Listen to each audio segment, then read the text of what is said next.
Boa noite. Agora a nossa dupla, composta por mim, Laura, juntamente com Gisele, iremos apresentar o nosso diagnóstico de iluminação natural de um projeto. Aqui está o sumário que vai guiar a nossa apresentação. Bom, então, o nosso trabalho ele tem como objetivo realizar as análises tanto dinâmica quanto estática de iluminância em um projeto arquitetônico autoral, por meio da utilização do render do próprio Revit, juntamente com o plugin que é o Lighting Analysis. Aí, para os estudos, a gente levou em consideração variáveis como as coordenadas geográficas do modelo, as obstruções situadas no entorno, os materiais, as texturas, enfim, né, a fim de futuras otimizações, né, na próxima unidade.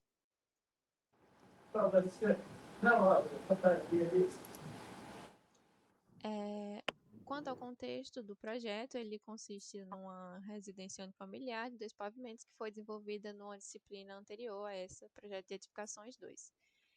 E aí, os principais elementos que a gente levou em consideração para escolher posteriormente os ambientes a serem analisados, né, na análise estática foram os brisas soleil, que eles estão situados na fachada leste.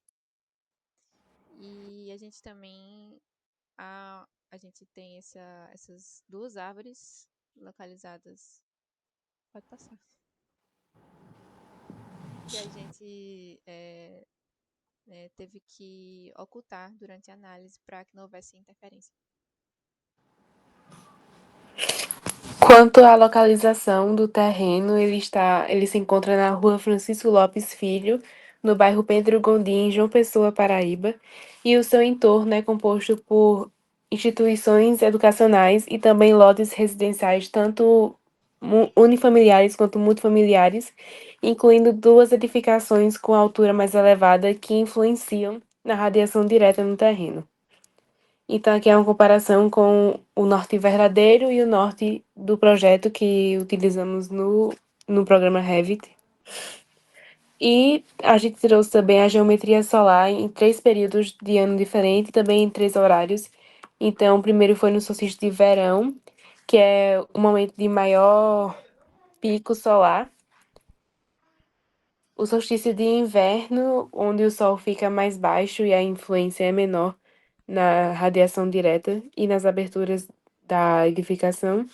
E o equinócio de outono, que é um ponto de equilíbrio, mostrando justamente a incidência dessa insolação nas aberturas do projeto. Quanto às análises, a gente analisou a partir da autonomia da luz natural e exposição anual à luz solar, utilizadas com auxílio do plugin Light Analysis, como Laura disse, levando em conta a porcentagem de luz natural que os ambientes do pavimento térreo e do primeiro andar recebem ao longo do ano, isso sendo o SDA, e as suas respectivas porcentagens excessivas, o ACE.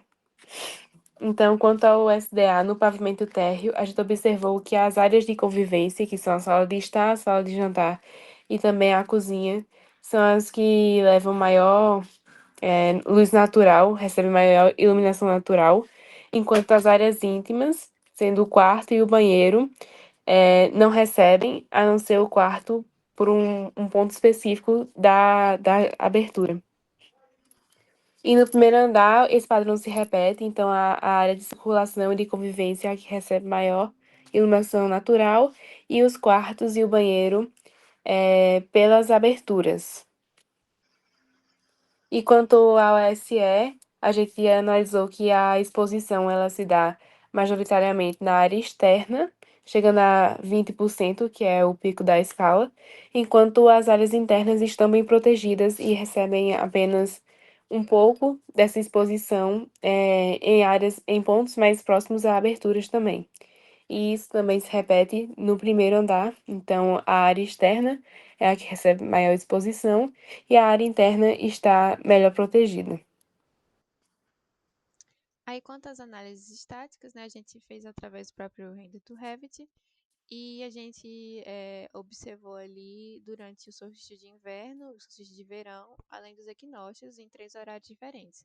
Às 9, ao meio-dia e às 3 horas da tarde, com 2 vistas de cada ambiente, sendo eles a área comum, que é a sala de jantar e está integrada, uma suíte principal no primeiro andar, e também o segundo quarto que fica nesse mesmo andar.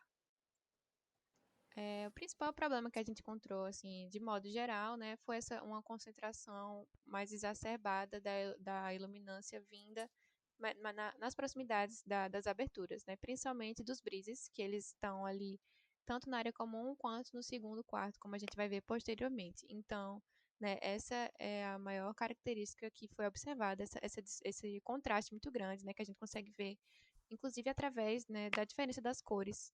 Dá para ver de maneira muito clara as aberturas delineadas e a luz vinda delas, né? Então, isso se vê presente em todas as análises. Aí aqui a gente tem ao meio-dia, né? Também, novamente, a mesma coisa que eu falei.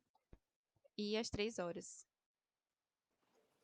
Passando para o solstício de verão, a gente tem alguns valores mais elevados às 9 horas do que em relação ao meio-dia,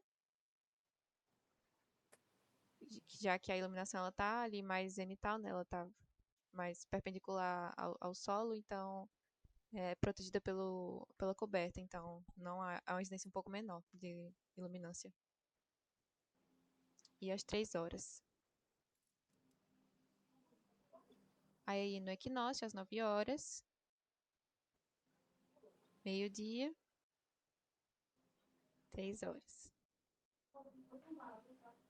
Então, né, resumidamente, ela apresenta uma iluminação bastante assimétrica, com uma diferença muito grande de valores, né, que chegam de 2.000 a 3.000 lux, né, próxima às aberturas, e nas regiões mais internas do ambiente, ela chega ali somente de 100 a 200 lux. Aí na suíte principal, a gente também observa o mesmo problema. É, Aí, através dessa cor verde, né, que é uma cor mais intermediária, a gente vê que tem uma distribuição pouquinho melhor, mas também não chega a ser o ideal. Aí o meio-dia, 3 horas. Aí no solstício de verão, também há alguns valores mais elevados.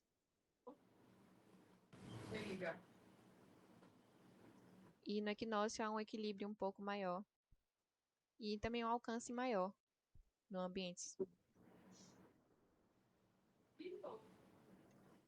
Então, esse quarto específico, ele tem um nível de iluminância que ele pode ser aproveitado, né, em atividades de descanso, mas caso precise de algo que necessite, né, do mais uso, que exija uma iluminação mais própria para algumas outras atividades, né, não pode ser realizado. Ele não contém os índices necessários.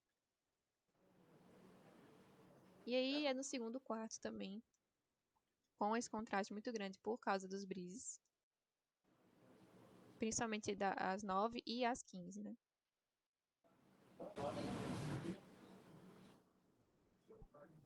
Aí no solstício de verão, esses valores também são muito altos e eles são um pouco bem mais reduzidos ao meio-dia. Eles são muito mais elevados às 9 horas, na verdade, né, em comparação com os outros dois horários. Justamente porque ele está incidindo ali na fachada leste, né, compatibilizando com o nascer do sol. Aí é o equinócio, um pouco mais equilibrado.